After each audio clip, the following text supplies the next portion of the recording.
বুঝতে হবে ক্ষমতা হাতের কাছে ছিল, সবকিছু জেনে বুঝে ক্ষমতার থেকেও ফিরে এসেছেন শুধুমাত্র ইসলাম প্রশ্নে।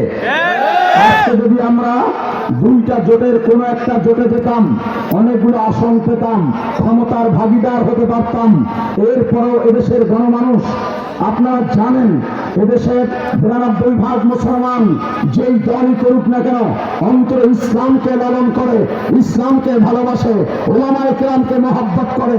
পীর সাহেব চরমনাই যদি হাত পাখার এই বাক্স ইসলামের জন্য আরাধনা করতেন, এদেশের গণমানুষ এমন আল্লাহওয়ালা ব্যক্তি আছেন, দিন প্রেমী ব্যক্তি আছেন, তারা বুক ফেটে চিৎকার করে বোমা কান্নায় নিজে জীবিত অবস্থায় মারা যেতেন, লাশ হয়ে যেতেন।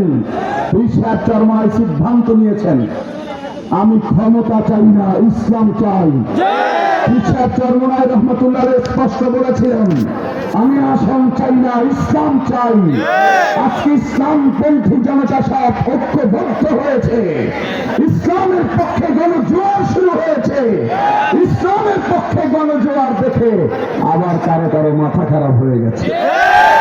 মাথা খারাপ হলে সমস্যা নাই, অপেক্ষা করেন 12 তারিখের পর আমরাই পানি ঢেলে ঠান্ডা করে দেবো ইনশাআল্লাহ। আমাদের ভোট তো 1% না, আমাদের নিয়ে এত টেনশন কেন করেন বলেন? দেশের বিভিন্ন জায়গায় আমাদের ব্যানার নামিয়ে ফেলা হচ্ছে, বিভিন্ন জায়গায় আমাদের কর্মীদের বাধা দেওয়া হচ্ছে।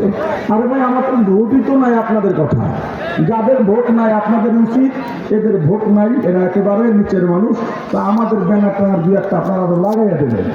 বিভিন্ন জায়গায় গিয়ে বলবেন এদের তো তেমন ভোট নাই, অন্তত যাতে 1% হয়, আপনারা কিছু ভোট টোট দিয়ে। যেহেতু আমাদের বিরোধিতা করেন, বোঝা গেল আপনারা ভয়ে আছেন। এই লক্ষ্মীপুর 4 আসনে আল্লামা খালেদ সাইফুল্লাহর মার্কা হিসেবে অন্য মার্কার ঘোষণা হচ্ছে। যদি আপনাদের মনে এত ভয় নাই থাকে, তাহলে খালেদ সাইফুল্লাহ, আল্লামা খালেদ সাইফুল্লাহকে ব্যবহার করে আপনার মার্কায় ভোট চাচ্ছেন কেন? স্পষ্ট করে বলতে চাই।